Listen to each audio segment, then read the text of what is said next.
Yo, what's up, y'all? It's your boy, Oaghaji, aka Oaghaji, back with another video.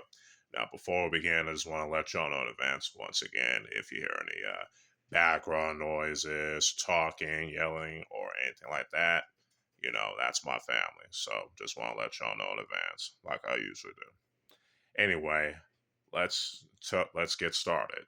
that was a long ass pause. I want to talk about Virtual Fighter, and mostly because I want to talk about why Virtual Fighter should stay the way it is, especially since we got a new Virtual Fighter game that's coming out. Excuse me. And it doesn't need to be like the 3D fighting games that came after it, like Tekken and Dead or Alive, especially. I mean, or should I say specifically? Excuse me. As y'all know, Virtual Fighter was created in 1993 by Sega. It's specifically Yu Suzuki. Yeah, he's the creator of Virtual Fighter and Shenmue. You know what I'm saying? Um, one of the main inspirations for Virtual Fighter is the 1980s martial arts manga that features Chinese kung fu called Kenji.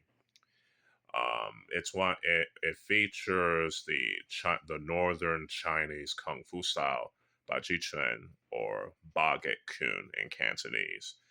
Baji Chen is the Mandarin pronunciation, and Baget Kun is the Cantonese pronunciation. The Japanese pronunciation is Hakyuken, which is and this is the martial art that Akira Yuki uses in the Virtual Fighter games, which is Baji-chen or Bagekun or Hakyuken. Virtual Fighter became very successful. It became a major influence, not only in fighting games and in video games. Especially in the case of Tomb Raider, Tekken, and Dead or Alive. You know what I'm saying? If it wasn't for Virtua Fighter, there would be no Tekken or Dead or Alive. It laid the foundation for 3D fighting games coming forward. Now, there was a fighting game that experimented with the 3D and moving, but it featured 2D sprites. I forgot the name of it. It was also created by Sega. I forgot the name of it, so I might get the name in the description below on the YouTubes. You know how it is. Um, to me, Virtual Fighter should. As you know, I like Virtual Fighter. You know what I'm saying? And as some of you might not know, I like it for its gameplay mechanics. You know what I'm saying? Especially in competitive play in Japan, man, they know how they learn they know how to play that game so good they can give they probably give players in America and whatnot a run for their money a couple of times. You know what I'm saying? But anyway,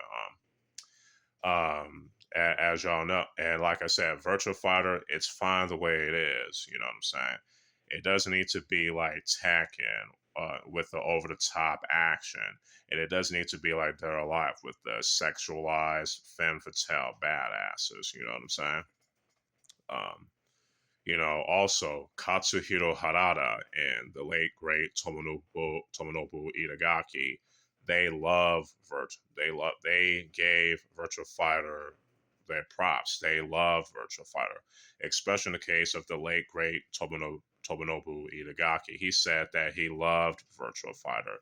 It reminded him of a traditional sushi restaurant, whereas Dead or Alive is like a sushi bar. You know what I'm saying? Which is a pretty good analogy, I might say. So yeah, Tomonobu Itagaki, may he rest in peace. And Katsuhiro Rada, they love Virtual Fighter. They love Virtual Fighter. You know what I'm saying? And that's good. That's good. You know what I'm saying? Again, Virtual Fighter's main selling point is the realistic, grounded martial arts combat and its gameplay mechanics. Just like how Tekken's main selling point is the over the top martial arts fantasy action that's inspired by a lot of the over the top battle manga and whatnot, over the top battle manga and martial arts manga. You know what I'm saying? And Dead or Alive's main selling point is the sexualized femme fatale badasses, and that's a good thing. That's okay. And all three of these 3D fighting game series has some very deep gameplay mechanics, especially in the case of Dead or Alive. You know what I'm saying? Excuse me. So yeah, like I said, yeah, Virtual Fighter doesn't need to change its identity. It doesn't need to have the over the top martial arts fantasy action like Tekken, and it doesn't need the sexualized femme fatale badasses and sex appeal like Dead or Alive. That's not its selling point. Neither of those things are its selling point. Its main selling point, like I said, is the realistic, grounded martial arts combat and its gameplay mechanics, and that's okay, and that's a good thing, and that's what made it so beloved. Just like how the main selling point of Tekken is over the top martial arts action with the Devil G and all that, and that's a good thing. And Dead or Alive, its main selling point is the sexualized femme fatale badasses that can kick ass, and that's a good thing as well. You know what I'm saying? And Virtual Fire doesn't need to be like the 3D fighting games that it would inspire to gain popularity. It found its audience. It is popular, especially in Japan, Taiwan, and South Korea. You know what I'm saying? And a lot of those players and fans, they like it for what it is. You know what I'm saying? And that's good. Overall, Virtual Fighter doesn't need to be like the fighting games that came after it, like Tekken and Dead or Alive. You know what I'm saying? It's found the way it is with its grounded, realistic martial arts combat. You know, it doesn't need to change what it is in order to appeal to cats that probably don't even like Virtual Fighter in the first place. You get me? So yeah, it's fine the way it is. So those are my thoughts and on that. You know what I'm saying? Stay tuned for more. Also, stay tuned for more videos later on the line, especially today, because I'm going to review this bad boy right here, the Rebel.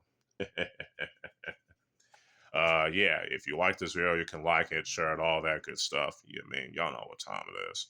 So yeah, with all that being said, this is your boy, Oaghaji, aka Oaghaji, signing out. Peace.